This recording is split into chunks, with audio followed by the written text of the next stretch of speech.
as Mrs. McKinney said, I'm Patty Barton. I'm the school nurse here at Bishop Lynch, and I'm just going to talk a little bit about the health risks and just the medical information related to e-cigarettes and vaping.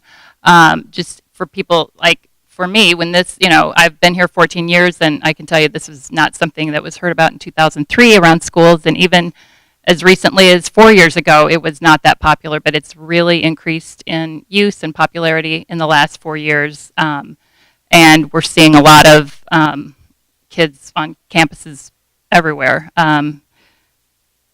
engaging in this behavior. So what is vaping? Vaping is inhaling and exhaling the aerosol or vapor that is produced by an e-cigarette.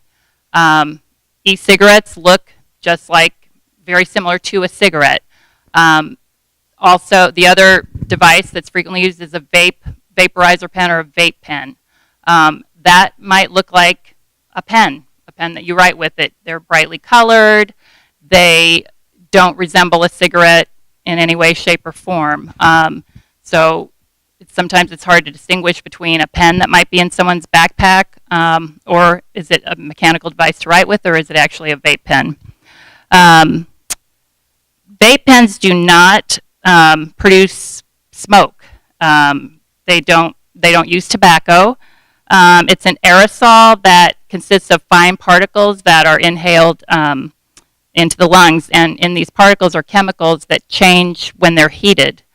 Vape pens have a battery and a coil that when it's turned on, it heats the coils to make the liquid or oil, whatever is used to inhale, it turns it into an aerosol, or even it's similar to like a water vapor. What happens is those chemicals, when they're heated, is they change, and that is what can be very damaging to the lungs. I think a lot of times kids think, oh, it's not nicotine, or it's not as bad as smoking a cigarette. It doesn't produce smoke. And there's some of the oils that are used, many of them do contain nicotine, but they're also a flavoring additive is in there so that they don't really, it tastes good. It's nice to inhale. Some of them are just the flavors, but I think that the kids oftentimes don't really know if it has nicotine in it or not, especially if it's given to them by somebody else to use. So there's a lot of unknowns when someone uses a vape pen. What's in it? Who put that in there? So there's a lot of things that kids innocently, they inhale it thinking it's kind of a cool thing to do, when actually there's a lot more going into it. The chemicals that are used are just like with nicotine. It's linked to cancer. It's linked to heart disease, lung problems. We have a lot of kids in school here that have asthma. You may have students that have asthma. Since these don't produce smoke, kids think it's no big deal. Like, that's not going to harm me. It's not going to harm my lungs because there's no smoke involved. The nicotine and the chemicals that they're inhaling are 10 times worse than the smoke that's in the air. So they will still have all of those same kind of side effects that they would if they were just smoking a cigarette. Let's see. Has anybody seen a vape pen or an e-cigarette? Are you familiar with? So they actually have several little parts to them. There is the mouthpiece, there's the battery, there's the cartridge. The cartridge is what contains the flavoring or the nicotine. Again, it produces the aerosol that's inhaled. They're also used to vape, but the problem comes in play when these pens are used to vape not just nicotine and the flavoring agents, but also what we're hearing about, and I think Chase and Nathaniel will be able to talk more about this, is THC oil, cannabis oil, is often used on this cartridge, and kids are inhaling. They're getting more of the effects of the THC, more of the. It's actually more pronounced than just smoking. If they were to smoke through a pipe or a rolled cigarette. Also, THC inhaled through a vape pen does not produce the smell of marijuana. So that telltale smell that might alert parents, oh, something might be going on here, you're not going to smell that from someone who has been using a vape pen to inhale marijuana. I also read some information about there's a lot of designer drugs out there that people have figured out a way to get into a vape pen as well.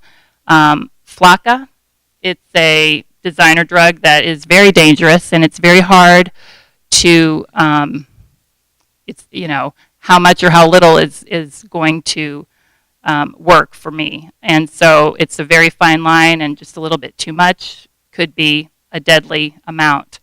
Again, kids don't really know that much about this. They might get the information from a friend, or they might read about it, and they don't really understand how dangerous these things are and how bad can it be if I'm just inhaling a little bit out of a pipe. For some people, it's one-time use could be deadly. These are just things that people don't really think about when you think it's just an innocent, e-cigarette or vape pen.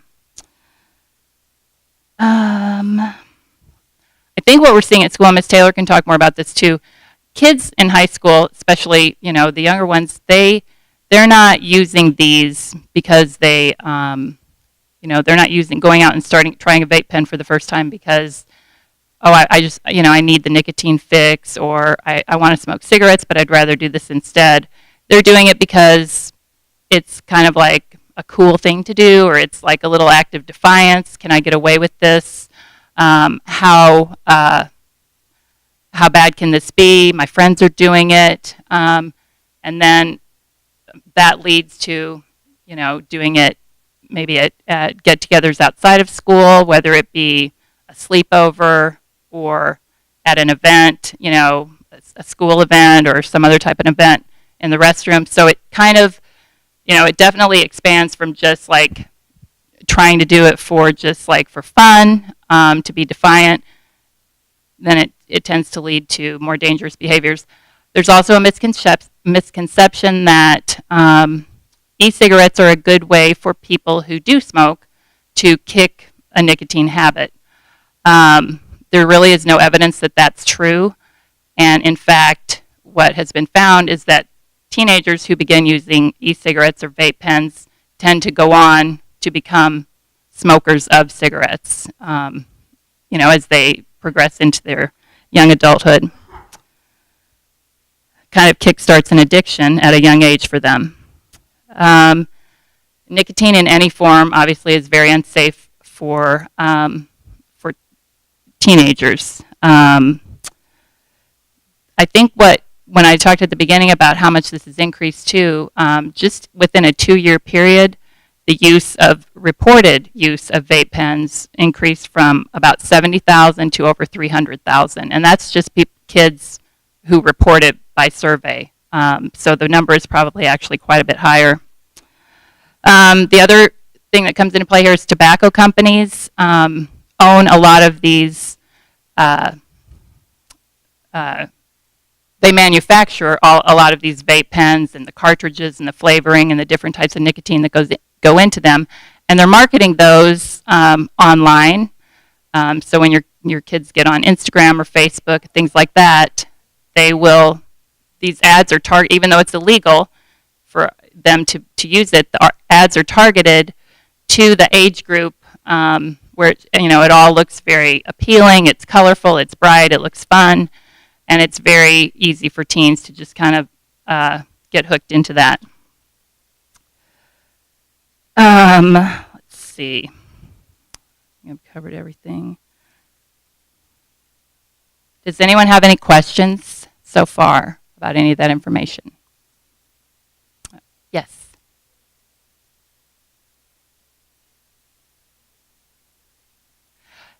Some of the cartridges contain nicotine and flavoring, and some just contain flavoring. And so it is the nicotine that's addictive, but someone might not necessarily know what's in that cartridge that's given to them. They might think because, it's it's grape flavored or it tastes like peaches or whatever, and that's a pleasant taste. You don't even, you don't know that the nicotine is in there. Yes.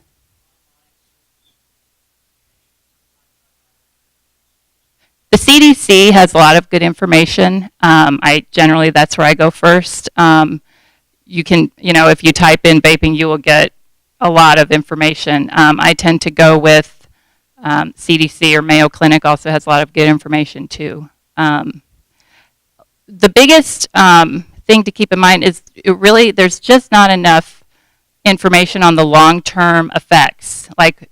Since it's so new, there's study after study after study about nicotine and other types of drugs, but with the use of vape pens and how the chemicals change when they're heated and inhaled, and the damage that's doing to someone's lungs, they know that that it's not good, that there is damage being done, and that some of these chemicals, when they're heated, produce formaldehyde, and that's what they're inhaling. The fact that there's no long-term studies yet, because it's gained so much popularity in such a short time, that's concerning, because to me it's almost more concerning because you absolutely don't know what the long-term effects could be on your kids. And it definitely has a strong potential to lead to the use of other types of drugs.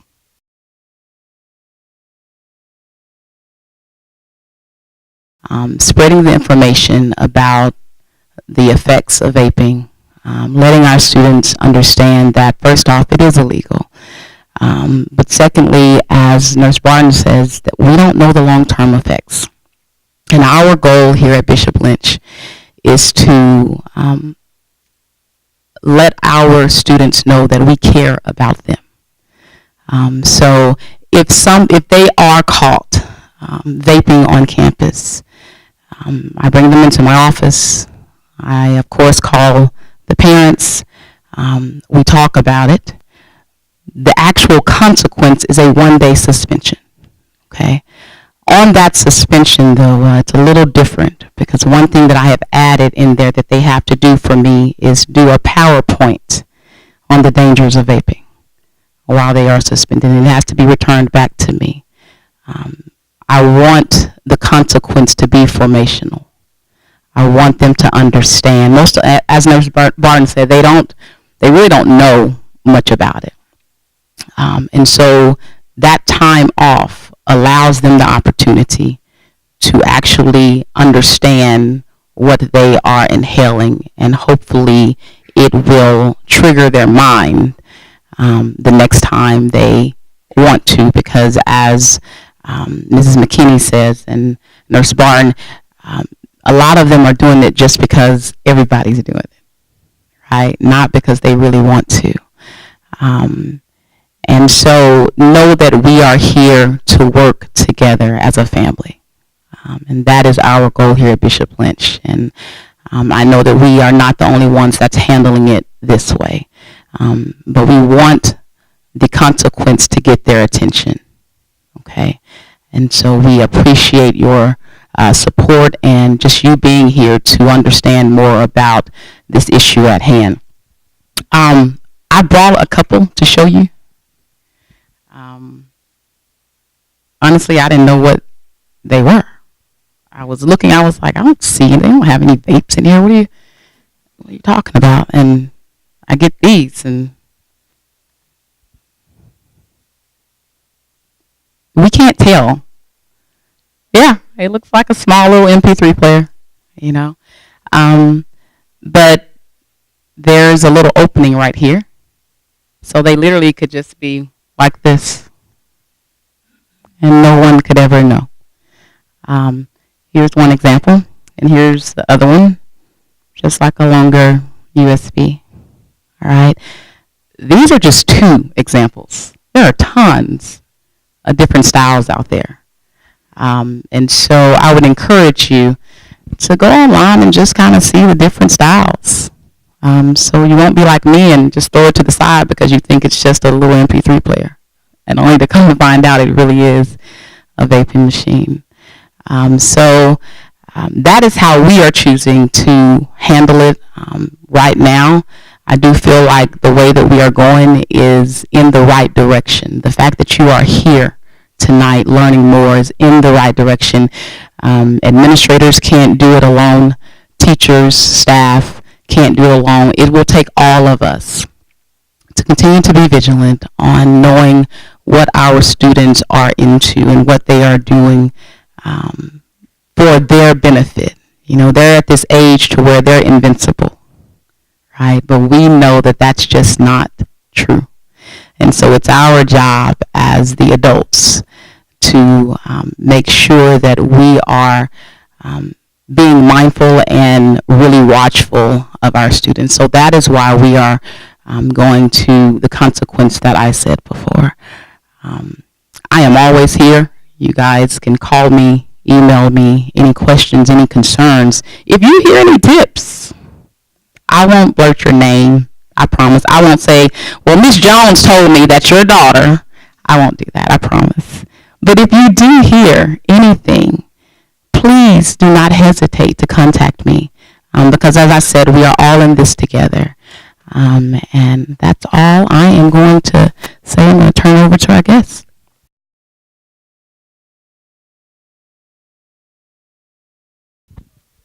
Good evening. First of all, I just want to introduce myself. I'm Nathaniel Blackburn. I oversee the admissions process for Gaston House Transitional Living, which is a young men's sober transitional extended care in Dallas, Texas. Thank you, Crystal. Thank you, Raquel, for allowing us to be here tonight. It's a real honor for us. Kind of lighten it up a little bit. Are you guys, yeah? Everybody have a long day today? Like, oh, great, I got to go to an auditorium and listen about vaping. It's terrible. You know, Caleb and I'll introduce Caleb here in a second. Real quickly, so I'm in recovery. I'm a recovered alcoholic and drug addict. My story is kind of crazy and all over the place. I used to be on television a lot. I had my own TV show and on MTV, and I went through this fame and stardom and yada yada yada and all this stuff. Then and my drug usage kicked up, and eventually it just took me to the bottom as far as I could go down. And then I went farther and even farther and farther. By the grace of God, I'm sober today, recovered today. And when I say recovered, I mean I don't try not to drink today. I don't try not to do drugs, right? But one thing I can say is that before I ever took a drink, before I ever tried a drug, from the outside looking in, when I was in a school like this, there's nothing wrong with me. I was a student athlete. I was a class officer. You know, I got into a really good college. But if you really knew what was going on the inside, different story. And this is before I ever drank. You know, and so if I'm honest with myself as I've done work around my disease, because it is a disease, alcoholism and addiction, I hate that name. Let me just tell you that, because the name alcoholism and addiction for me kept me drunk and high for a really long time, because I wasn't homeless. I wasn't living under a bridge, drinking out of a brown paper bag, you know, and I wasn't doing terrible things to get drugs, right? I think we really missed the bar when we named this disease that. Because I have a disease that's about me, myself, and I. Super selfish and self-centered, full of self-pity, all those good things. And so how I can relate to talking about this vaping, you know, is, man, if I saw something in high school that the cool kids were doing, I was so insecure that I had to find a way to connect, right? You would never know this on the outside looking in, but with me on the inside, if I had that pair of shoes, those guys would probably accept me. If I'm the funniest guy in the room, man, they're going to accept me, right? Well, if I date this girl, they're going to accept me. You know, if I score a touchdown tonight, if I do this or do that, right? That's all I said to myself all the time. And I never shared that with anyone. These kids are smoking, but I'm an athlete. But you know what? They look, that's cool. I'm going to have a cigarette, right? It's the behavior, right? Not feeling good enough with who I was. And back then for me, that was the beginning of me allowing to take chemicals into my body that made me feel different, that made me not feel the way that I felt. And that was a a pretty slippery road for me, because then it was drinking was introduced into the equation. And guess what? All those fears and insecurities, gone. Gone. I'm now the center of attention. I'm going to do keg stands. I'm going to drink this whole bottle of whiskey and be the drunkest guy in the room, because the next day everybody's talking about it. And it's cool. And it's awesome, where I'm dying inside. You know? And so I just wanted to kind of share a little bit about that. Caleb's going to talk a little bit about the cycle of addiction as well. And then after we're done, we're going to introduce a couple of our colleagues here that one's a CEO at New Beginnings, an adolescent treatment center in Louisiana, probably the best in the country. And then his medical director is here as well. So I'm going to let Caleb talk a little bit about himself. This is Caleb Perrett, our COO. Hi, everybody. It's really cool to be up here. And for me, this was never really my reality, because I didn't grow up in the U.S. I grew up overseas. I was born in Hong Kong. And so I've done every type of school you can think of, except for a private school in America. But I've done them all. And I really like what Nathaniel talked about in the sense of not being okay, ever. I was always the white guy in China, or I was always the Chinese guy in the U.S. And there's actually a term for that. It's called a third culture kid, where I was neither part of this culture nor that culture. Right? I felt alone a lot. I don't know what you know about China, but back in the day, let's say in the early 90s, 80% of the population of males were smokers in China. And man, being the insecure guy that I was, all these older kids around me, man, I wanted to impress them. And so it became very easy for me as this young white kid over there. I'm like, well, maybe if I buy cigarettes, that'll be all right. And the wild thing is, this is like a lot of my friends over there, they smoke too and stuff. Their story didn't end up like mine. I love what you were mentioning about just even the marijuana alone. Like with mainstream marijuana these days, and there's the ability to put THC, CBD into a very readily packaged, with advertising and everything. I've seen them, right? And it's you wouldn't know what it was, and it's easily accessible. Anywhere from 5 to 10% of someone who tries chemicals is going to kind of have a reaction that I do, right? The other people aren't. I know a lot of people who can drink, have a good time, or that even started smoking early on and put it right down. The problem with that is you have this margin of people that are like me. And what I mean by that is, when I put a chemical in my body, I have a physical reaction to it, right? I can remember this from the very first time I smoked a cigarette at the age of 8 years old in China to the first time I drank at 12 years old in China. Every single time this happened, when I ingested whatever it was, I wanted more, right? And the more that I drank or the more that I smoked, the more that I wanted, right? And so when you try to satiate an unsatiable craving by drinking more, you get drunk, right? And so this happens in 5 to 10% of people, right? Normal people, that doesn't happen. My wife, she was drinking a bottle of wine, didn't like the taste, talking on the phone with her mother. She dumped out the other half of the bottle. Me as a recovered alcoholic, even then I'm like, wow, that's alcohol abuse. Right? That's not cool. Yeah. So, and the wild thing is this, is that, when Caleb does what he does, and the way that my body physically reacts to drugs and alcohol, and then at an early age, nicotine, is that there's some consequences of those things. You can't party the way that I do without there being consequences. And here's kind of the kicker for the whole deal. That kind of wraps up the cycle of addiction, if you will, is like when Caleb wakes up and says, hey, it got really out of hand, right? I never want to be that guy again. I remember last night, this is what happened. I don't want to do that. I've got shame, I got guilt, I got regret. I could actually pass a lie detector test at that point when I say, hey, I don't want to do this again. Seriously, if you hook me up to a polygraph machine, little needle wouldn't move, because I mean it. Seriously. The wild thing is this, is I can't recall with sufficient force the memory of the suffering, humiliation of what happened before, right? So I get a little bit down the road. It's not that I don't remember what happened. It's that my memory of what happened is insufficient to keep me from drinking or using again, right? And the wild thing is, something as seemingly benign as adolescent smoking, hey, that's how I started. Like, that's where it all kicked off for me, right? Because I was trying to solve an issue that was in my heart, that I wasn't good enough. I didn't feel okay in my own skin. I felt lonely, isolated, like no one could understand me. And I thought that would be the thing that would fix me. Little did I know that the progression of which would then lead on to a lot of collateral damage in my life, you know. So that's kind of my story, and just as far as the cycle of addiction goes, like this process was repeated over and over and over. A lot of coming to talk to families like this is, you know, there's a phrase that says, "Oh, he didn't hit rock bottom. You got to hit rock bottom." Well, you know, for some people, rock bottom is death. You know, there's some pretty horrible rock bottoms out there.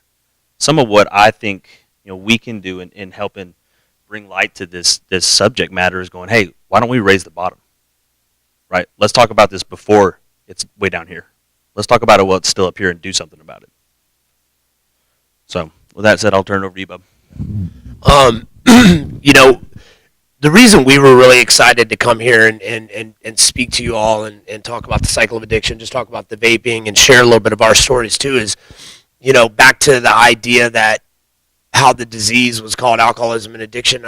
You know, we, as talking to families on a regular basis, as we get new young men coming into our program, there seems to be a huge disconnect with understanding the disease and what's going on out there in recovery. In an overall sense, is a pretty terrible field to navigate, right? Like, there's so many things that are on TV, 1-800 this and here, and there's websites, and because there's an epidemic happening in our country, you know, there's a money run that's going on with recovery, right? And so part of like what I do on a weekly basis is I try to go put boots on the ground to places like New Beginnings or Victory or other treatment centers out there to really see if there's any validity to what they're doing, because a lot of these places are not as advertised, right? And so we were excited to come here because at Gaston House, we want to change that dynamic in the community. We want to help you all, if you ever go to that place or have family or whatnot, navigate recovery.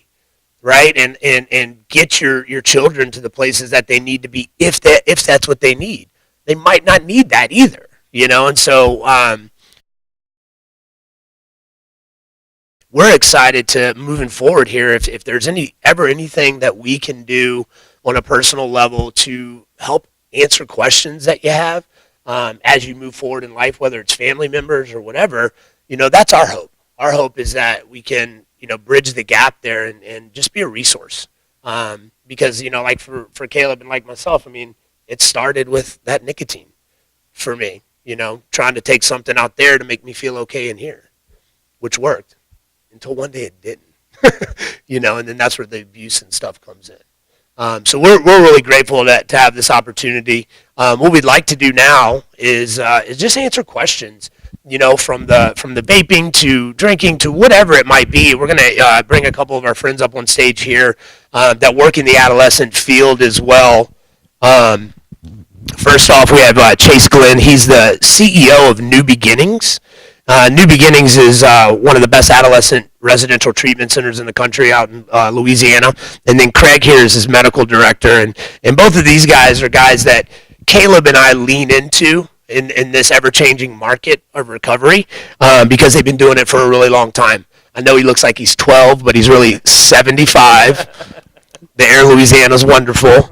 But there's a community of us and colleagues that have kind of bound together to protect our products and to protect who we are, because there is such an influx of shady, maybe, is a practice, or just, you know, people that aren't what we like to say doing the deal when it comes to recovery. And so we're just real honored to have them up here, and I would love to open the floor to any questions you have. And if you ask us a question when because this is being recorded, Don't freak out. We're going to repeat your question. We're not that old. I know I've got gray hair. We're going to repeat the question for the audience that's going to hopefully look at this later. Okay? Yeah, please. One of the moms. Who asked the one about if they're not vaping with nicotine in it? Who was that? You? Okay. First of all, I love this one from parents. I deal with adolescents all day long, 13 to 18. That's all I do. 24 hours a day, 7 days a week, is deal with their insanity. Okay. So part of this is kind of Occam's razor. What's the most logical thing? Why would I vape something that I'm not getting any effect out of?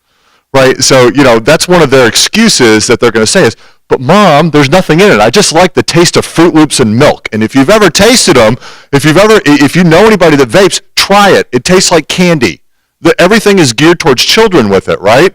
And so, but why would I do it if there wasn't an effect? I mean, do you know what I'm saying? And so you can never trust what's happening. The availability of what they can get online right now is insane. Just around the vaping world. Okay, so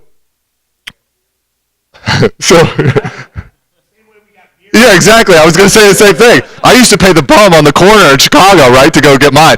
But online is an interesting place to navigate, because I'm always asking, like, when I get kids into treatment, I'm like, how are you getting 400 pills of Xanax? Like, where is it coming from? And these are average American kids. Like, we're not talking, I'm not talking like, somebody who's raised by wolves and, by drug dealers.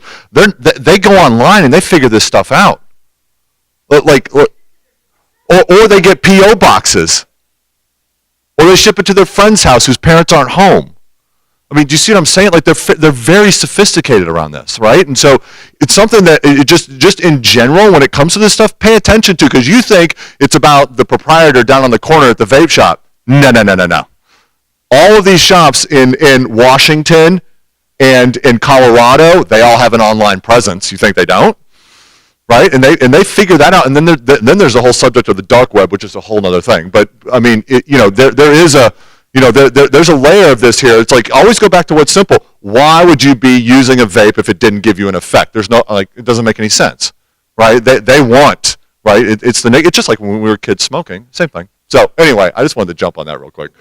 Sorry. Other than the nurse, do we have any doctors or pharmacists in the room tonight? Anybody? It's not our job as a parent. It's not our job as a kid to be the pharmacist, right? The fact that a teenager is sitting there justifying that this substance is going to relax me, and I've done the research around this, is concerning to me, right? Like the kids that come into my facility who come from all over the world down to our facility, it's amazing. Well, like, I just started taking this substance because I had a little bit of anxiety. Well, who even told you had anxiety? Well, I looked it up online, right? And then I meet the criteria for anxiety, and then I need to, okay, well, I'm gonna mix this substance and do this substance, and that's pretty concerning to me. It's I take turmeric because my doctor said, hey, here's something you can take rather than taking a bunch of ibuprofen because you've broken about every bone in your body. But my doctor told me. And I think that's, one of the things that we really start to focus on, and if we kind of look at the history of how we have conversations with adolescents, we've done a lot of prevention type of stuff over the years, between the DARE program and in the 20s you had Reefer Madness, and ever since substances have existed, there's always been kind of this prevention deal, right? And the question that I start to ask, and it's the first question I ask parents that come into my facility, is, well, how did you find the solution? I'm less concerned about kind of the prevention side, but as you start to encounter situations with your kids, and they start to be issues, how are you going to find the solution? How are you going to find that good clinician, that good therapist who's going to help walk you through this? If it ends up being a substance abuse program, how are you going to find the IOP or the residential facility like mine that can kind of help guide you, to be the professionals? Don't let your kids talk you into that they're the professionals in this situation, right? And frankly, you as parents, God, the other day my shoulder was hurting, right? And so I go on WebMD and first I'm convinced I need rotator cuff surgery, right? and then I'm going to die because I obviously have something wrong with my spinal cord, and then I go to the guy, I go to the orthopedic and he's like, yeah, you got a little inflammation. Here's a cortisone shot and here's this, medication so you don't have to take so much ibuprofen. 2 weeks later, I feel like Iron Man, because I step out of trying to be the solution in the situation. And I think that's maybe the most important piece of kind of your question, and I hope it kind of answered it, right? Kids have a lot of accessibility to things. They have a lot of accessibility to information. This is not necessarily a good thing.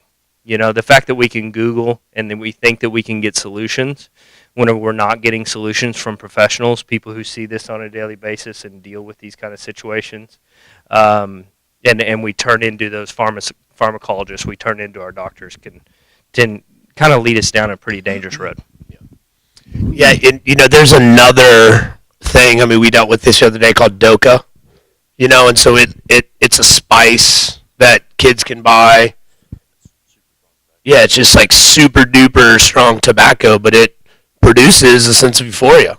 But, and people are smoking that now too, but it smells like a cigarette. Colorado is a hop, skip, and a jump away for high school kids to make a day trip and pick up CBD and THC oil, to be doing it in your vape. And I mean, a lot of the kids it's called ghosting, right? And so you can inhale your vape, and if you hold it inside for a count of like 3 seconds, it pretty much evaporates, right? And so that's where you have kids doing it in class, or in this auditorium in the back, and stuff like that. I mean, it's just stuff you got to really be aware of what they're putting in there. And CBD oil, we've got people that tell us, yeah, but I need it for my anxiety. And again, that's the patient or this young person because they've read something about CBD oil and all the benefits that it has for cancer patients or whatever this is, and now they're the patient but mom, dad, like it's totally mellowing me out, man. Not the case. So thanks for bringing that up, because for me it's about the behavior, and it's easy to get into fear mongering around this kind of stuff as parents, right? And I've had to put my own son in treatment 5 times, right? And I've also been the kid that's been put in treatment multiple times. So I've been on, and I live on the extreme end of substance abuse.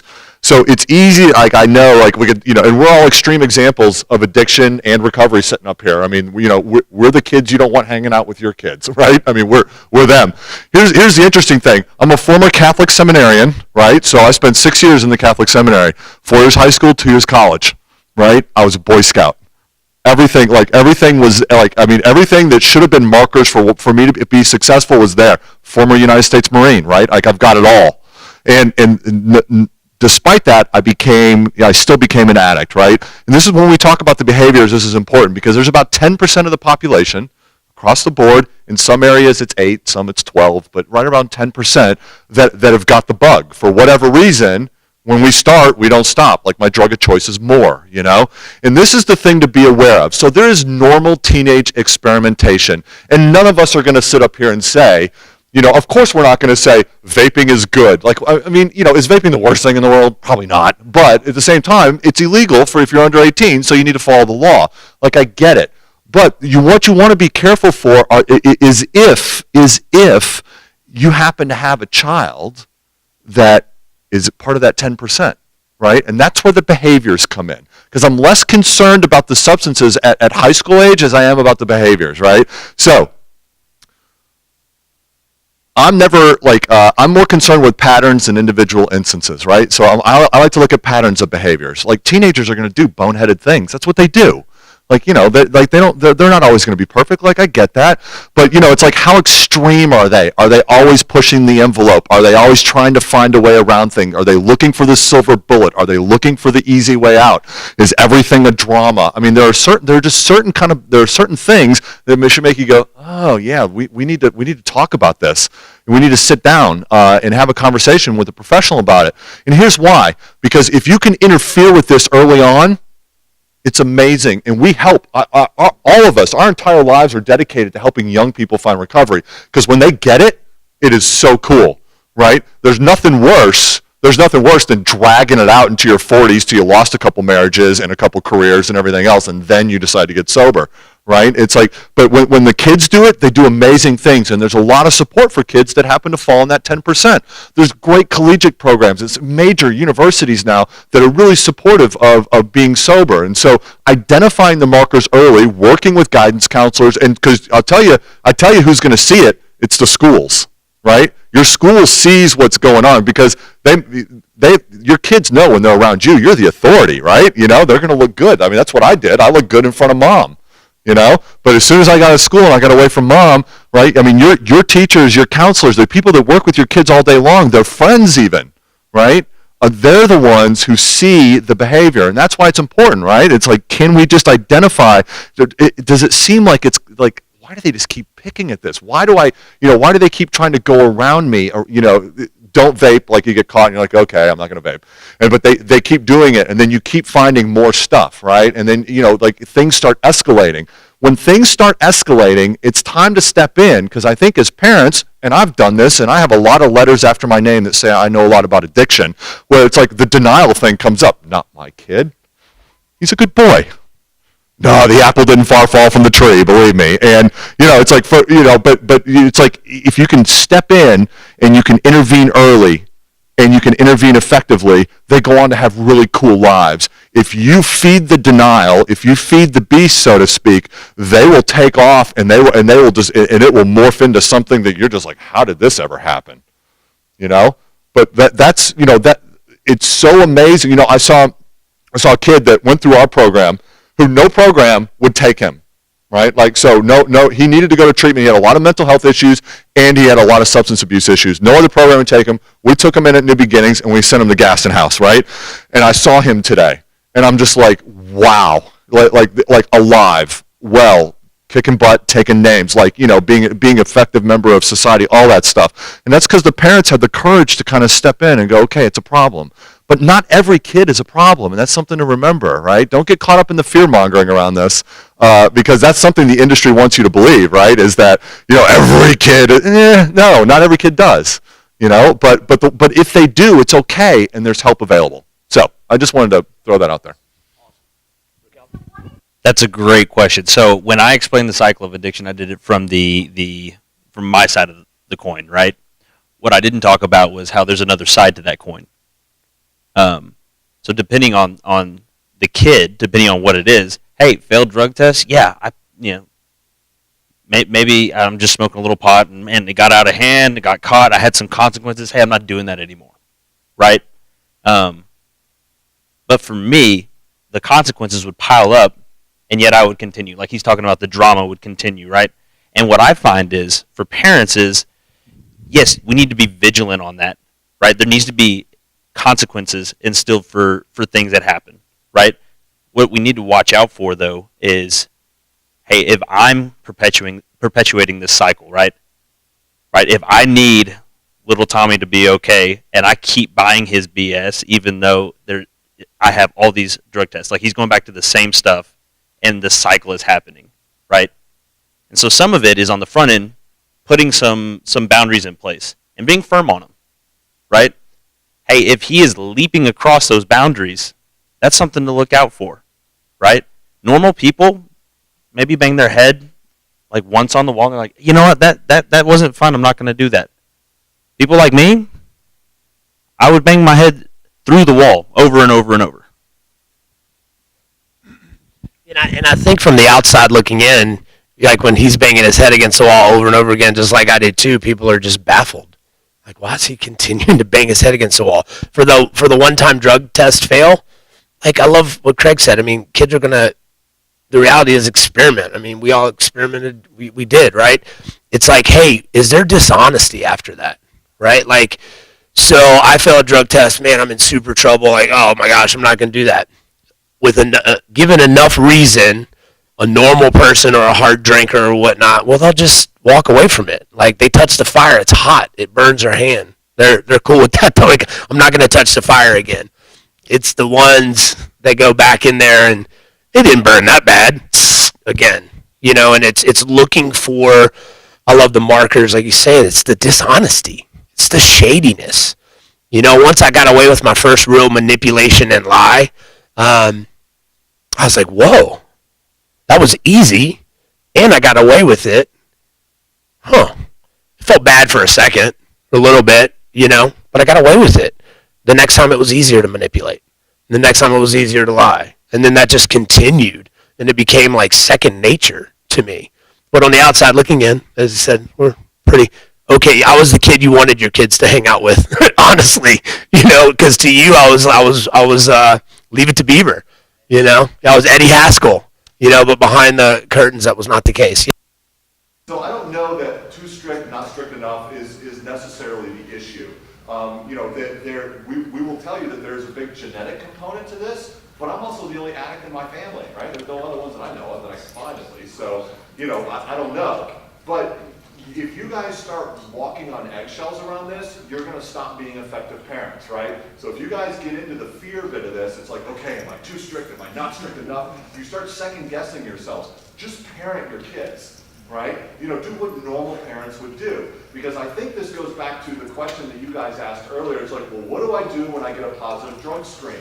Like on a really practical level. Look, here's what you do, because I think that, again, we tend to go towards the extremes a little bit.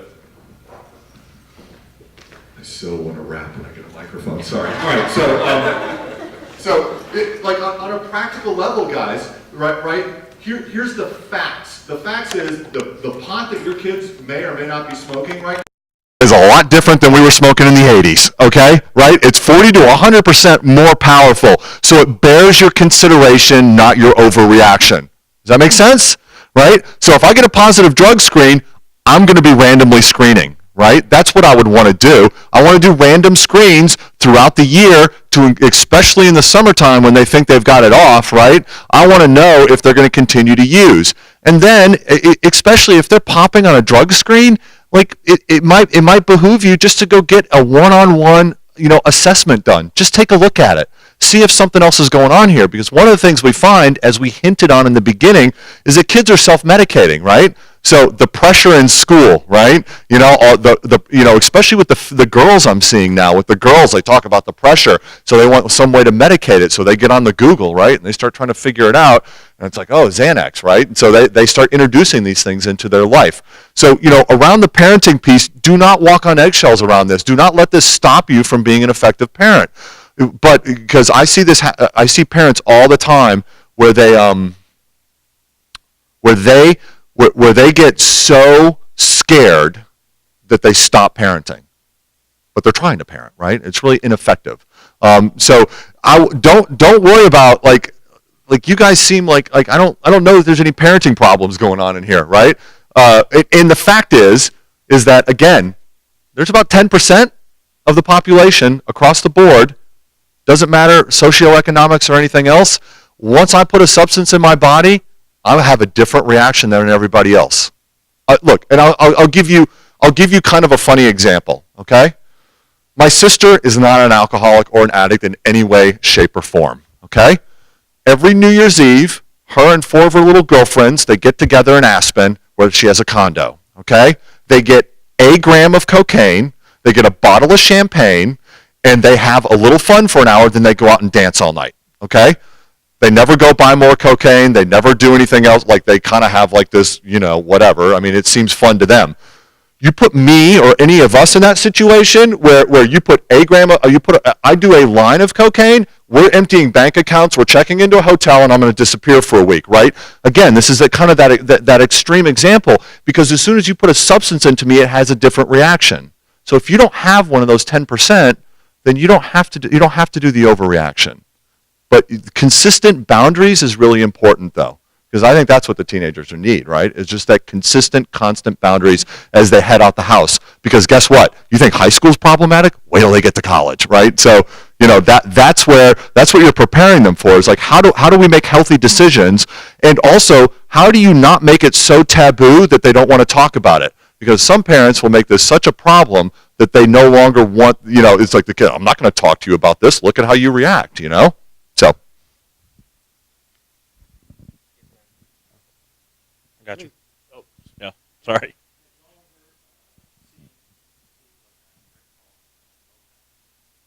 Four Locos?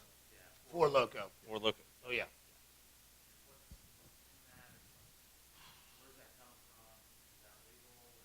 Oh yeah. It used to be called Red Bull and vodka. There you go. Right. And then I got sober, and they came out with a lot more effective, efficient way, and I was pretty upset about that. Right? It's Like 4 energy drink equivalent of yeah, it's like 4 energy drinks and alcohol. malt liquor. Yeah, your Mad Dog 2020, your Colt 45. Boone's Farm. I mean, it's that's really what it is, and of course, like everything else, flashy. I mean, these marketing people are amazing, right? It's the old Joe Camel days. It's a flashy can. It's nondescript. If you were driving down the road or walking down the street with one, it would look more like an energy drink than it would a can of Budweiser. Arizona iced tea. Yeah. Yeah. It looks like an Arizona iced tea. The kids are having heart attacks from it too. Like right because there's so much caffeine in one of those that 10%, like myself, I'm gonna have one of those and I'm gonna have a reaction to it. I need more. I want more. But I'm unaware that I'm having a reaction to it. That's the crazy part. I just got to keep feeding the beast. So one of the guys that I used to manage the house with, who now he does an awesome job, but by the age of 21, he had given himself pancreatitis twice by drinking only Four Loko, right? Because of the amount of sugar and caffeine and booze that he was putting in the system constantly. So they're no bueno. Four Locos is no bueno. No bueno. Sure. Oh, yeah? I mean, they're on the. They looks like a Energy drink. literally energy drink or Arizona iced tea. Yeah. Those big cans. Yeah, so Ma'am, yes.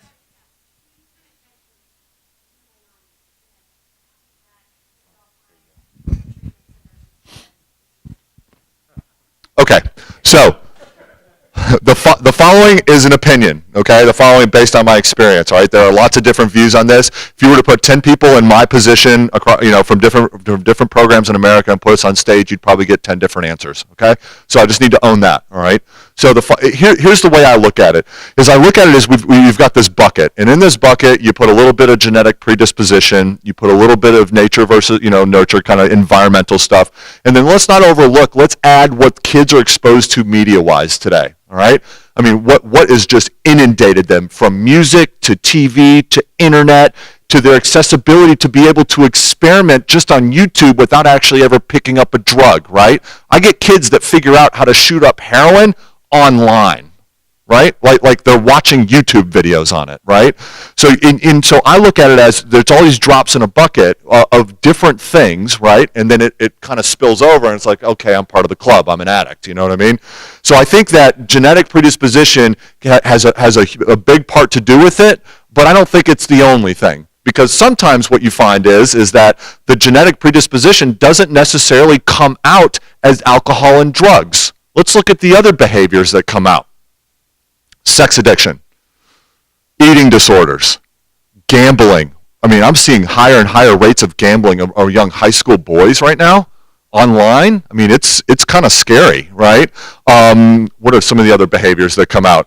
Spending, shopping, self-harm, workaholics, right? I mean, whatever. So there are lots of ways that if you look at it as a behavioral thing, it can come out, right? So yes, genetics do, and you should pay attention. Like it loves to skip a generation, right? This is what I just noticed over the years, right? So if some of your parents were alcoholics and drug addicts, and you guys, well, we're fine. Watch it in your kids because, it loves to skip a generation, and there it is, right? You'll wake up, and it's like, how did this happen? And it's something to pay attention to. Like I knew, my ex-wife and we knew our youngest was part of the club before he ever picked up a drink. Like I was just like, oh yeah, here it is, and there's nothing I could do. Like I tried everything I could to stop it, and I still couldn't, which was the sad part, right? It's like I didn't have the benefit of kind of other parents where it's like, oh, I'm going to hopefully try to take care of this. I mean, it was really tough to watch and to go through, but we also intervened early enough, so he's in his mid-20s and he's sober now. He could have dragged that out till his 30s. Anyway, so genetics, I think, yes, it plays a part in it. I don't know that it's the only part, right? So. How many of you have daughters? Okay. One of the things that we're seeing is I'm seeing, so it used to be, if you went in, so when I started working in the treatment industry 18 years ago, right, there were double the number of males as there were females in treatment. Okay, so it'd be about 3 to 1 ratio, right? So you got a significantly more males than females. Right now at our treatment center, the girls outnumber the boys, which is, and not only do they outnumber them when it comes to severity and how quickly they're getting chewed up, it's profound, right? And that's one of I think that their availability of pills. And the accessibility around it has just increased tenfold. So one thing to pay attention to, especially with the girls, is their online activity, because I just find that's where a lot of stuff is happening. That's where a lot of the behaviors are being researched, and a lot of the drugs are being researched. Because I ask all the girls that come through, I'm like, all right, so what are you doing? How often are you doing it? How are you getting it? And so it's just a different landscape these days. And with the girls, it hits them harder, faster, and it takes a bigger toll psychologically down the line than it does the males. And it's just. Well, I mean, look at body image. I mean, what's attractive in America, right? Like it's the Kardashians, selfie empire, and all this stuff. I mean, it's crazy. And I gotta look like that to be accepted. Well, I kind of see. I don't. I mean, part of this is I how do I say this nicely? Because I don't want to insult the modern parent, but let's go in on this a little bit, okay? so there is a layer. So my girlfriend has a 6-year-old, and he is in the gifted 6-year-old class. I don't even know what that means for a 6-year-old, right? Like, I don't get it, but okay. He's got homework. Right, and so I'm watching him. Like I was watching him the other day. I was just like, he's like, I got to get my homework done. Like there's like this pressure like around. So it's like school, college prep, sports, traveling teams, summertime teams. All this stuff. And so and for some kids, they handle the pressure really well. Right? It's like, yeah, like they thrive on it, and other kids, they just crack under it. And that's what I hear a lot from my females. And when I get the parents and them in the same room, and we start talking about, all right, what does a typical day look like? What does a typical week look like? What does a month look like? How is what's the schedule? And oftentimes, what I'm finding in the extreme cases is like I'm seeing the parents are a little bit more ambitious than the kid, right? So like the mom is like, you're going to be here, we're going to do this, we're going to be on this team, and the kid's just like, okay. And for a while they're able to pull it off, but then they the pressure starts being too much. It's like, can I just be a kid? So somewhere there's a balance, because I think having enough healthy activities for them, like not to be involved in drugs, like I just think there's a balance, and I think it's about intensity, right? So let's talk about something kind of on the nice end of things for a second here, because I know this can get kind of doom and gloom, and we're sitting up here talking about it's like I used to smoke crack and all that. So look, I was at a conference once, and this researcher who's not in the treatment industry at all, but he was fascinated by addiction, and he says, and he's like, here are the 2 biggest determining factors whether your kids will go on to use substances in an addictive fashion. And I'm sitting there thinking, before he says it, in my head, I'm like, all right, what's this going to be, And it's 2 very simple things, some of which, as parents, we've already failed at, so I don't, there may not be no making up for it. One, he said, if you can stop them from smoking or dipping, or I guess vaping nicotine, before they turn 18. So that was the first one. And I looked back at my life, and I was like, yeah, me and Jason Hensley were smoking Newports at lunch when I was 13, right? And I was already there. But the other one, which I found fascinating, is that having dinner with your kids every night. And I was one of those kids that ate in front of the TV. Mom worked her butt off, you know what I mean? And so like I was a latchkey kid. I mean, I handled it pretty well until I didn't, right? I mean, I was just given a lot of leeway. But, they said, and those were the 2 big things, right? Is that to be present in your kid's life, to have those open conversations with them. I thought the dinner thing was fascinating to me, because it's like, how do I develop a relationship with my kids so when they run into something, they actually want to talk to me about it rather than hide it from me? So, I mean, those were a couple things that I think are important. But from the parental end, I'm telling you, on the extreme end, like Supermom overly present mom, overly present dad. I mean, if you've ever been at a wrestling meet, you can tell the dads that are a little crazy, right? You can tell the dads that are definitely a little intense, and they're just taking it to the extreme. And addiction is always about extremes, right? Either extremes hands off or extreme hands on, And it's like, how do I find that healthy balance? And it's okay to seek help for that too, by the way, So, and here's what I want you to know about that. We work with families all the time at no cost just because they call our facility, right? And we may not be the place for them. And one of the reasons I love working for Chase is that we're more concerned about that the kids get to the right place and they end up at our place. And our entire staff spends a lot of time with kids that never come to our facility, right? And same with these guys, right? If you call them up and be like, hey, I found this in my kid's bag, they're going to talk to you about it. Like, here's what that probably is, right? I mean, so we're not up here selling a service. I spend, since I got sober, June 20th, 1998, right? I was separated from cocaine and alcohol, right? And from that day forward, I've dedicated my life professionally and personally to helping other people, right? That's it.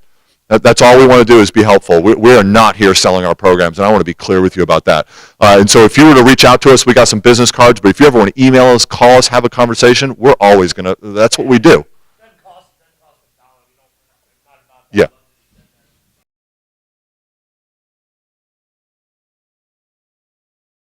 So first of all, I just want to express my gratitude to you guys for coming to share your personal and professional lives with us. So valuable to really see who you are coming through in your professions, right? So it's really a part of what we're about in this faith community is, we feel like we're effective teachers when we're witnessing to the truths of our own lives, and you're effective parents when you're witnessing to the truth in your life, right? So this is a great example of how this works well. And so very grateful that they were able to share with us. Grateful that you're here. And just to echo kind of what Raquel and Crystal have shared, as well as Patty, this is a special place because we choose to be real with each other. And we, obviously there's this idea that, okay, you're coming here because we have this understanding or idea or maybe a hope that we can shelter our kids a little bit from the real world. But we are a microcosm of the society that we're in, and drugs and alcohol and addiction and behaviors. This affects everyone. It's a part of our humanness, right? So what we strive for here is let's be honest about it. Let's be open. Let's talk about it as a family and not say that there's not a problem, right? Because guess what? There is a problem. And we can't hide from it here at Bishop Lynch, but that doesn't mean that it's prevalent here. I can tell you, we're one of the only schools that drug tests kids, right? So we're trying to provide a network of safety and security and openness. Some would say, and some of our very close colleagues at other trusted institutions that are great schools, we have this dialogue with them, Crystal and I specifically, and they just say, we don't want to give the perception that we have a problem here, right? And so the reality is, we really feel like we got to save the 10%, right? Experimentation is going to happen, but our hope is that we can save someone from going down that spiral of death and destruction, right? Because these guys talk a lot about loss in their own lives, but the reality is death and jail are two real statistics that go along with this journey, right? And so our hope is, look, we know that this is potentially a problem for at least 10%, maybe more, because really the evolution of drugs has changed, right? Technology has allowed for new experimentation of K2 and spice and other things that, again, we don't know what the long-term effects are going to be. And so it's about the behaviors. Certain humans are predisposed to these types of behaviors. And so whatever we can do to be open about it as a community, to talk about it honestly, to say what can we do to be vigilant, to be aware, to know, to understand, and not say, well, this is taboo, we're just not going to talk about it, we're going to pretend that the real world doesn't exist here at Bishop Lynch. When you cross the threshold, everybody's halo appears, like this is a special magical place. I think it's a special magical place because we do want to have real conversations, right? And we we want your input. We want to talk to you. We want to say, look, this is our faith. We're broken as humans. There was only perfection in one human being, and none of us are him, right? And so the reality is, how do we help kids understand that in their journey towards finding what their passion is and their purpose in life, and how they're going to become the best versions of themselves? And we know that all the obstacles are going to be there, and they're getting more difficult and more challenging. And I think the one thing that resonated to me was, how do we get people away from isolation and loneliness, right? These guys aren't alone. We're not alone, right? I have 3 daughters that are in elementary school, so I'm here to learn as well. But doing it together, has power, and it has influence. And so I think that I don't want you to be alarmed because you think Bishop Lynch has a problem. I want you to be alarmed as a human being because our society has a problem. And mental illness and health has a lot to do with this too. Undiagnosed stigma about counseling and diagnosis. So it's all wrapped up into one. So this is just a part of a tip of the iceberg of what we're trying to do to be a holistic community. When we talk about the education of the whole person, we got to talk about this stuff. We can't just talk about AP tests and state championship trophies, right? This is who we are, right? And unfortunately, I've been here 10 years, and I've been an educator for 20 years. There's not a year in my professional experience in a school, and I've been in a K-8 school, I've been in a K-12 school, and now in this high school. There's not a year that goes by where we haven't had to lose a student from the community because of something that has to do with drugs, alcohol, or addiction, right? So it is a reality, and we're appreciative of your partnership because we want to be real with you, and we appreciate that you're allowing us to be honest with you and to talk to these truths so that we can learn together and fight for our kids and for each other, because there's a lot of adults in our community that struggle with these same things, and they didn't have a network like we're trying to provide for our kids. And that's a reality. And, there's other challenges to this too, because we have a voice and really a responsibility to advocate for our community and our society in a way that we haven't, right? We talk about the widespread debate about the legalization of marijuana and how that's used as a justification, right? That's not a voice that I'm hearing at the political level. It's all clouded up with other noise, but that's a real thing that's affecting communities, right? That has a direct tie to employment and the economy and poverty. So I think, as adults, we have got to evolve this conversation so that we're not scared of talking about these things. So we're not sitting around saying, well, that's somewhere else, or that's a problem somewhere else. So we're excited about starting this conversation. This is the start of a conversation. I know Ms. Taylor and Ms. McKinney are both very passionate, and as well as Ms. Barton, about what they do here and about providing support and inviting great professionals to come and to share with us, because we don't have all the answers, right? So I think if the greatest takeaway from tonight is we don't have to have all the answers, but we do have to be courageous enough to be asking the right questions. So we thank you for that. Thank you, guys. I think they'll stick around if anybody wants individual questions. So thank you guys very much.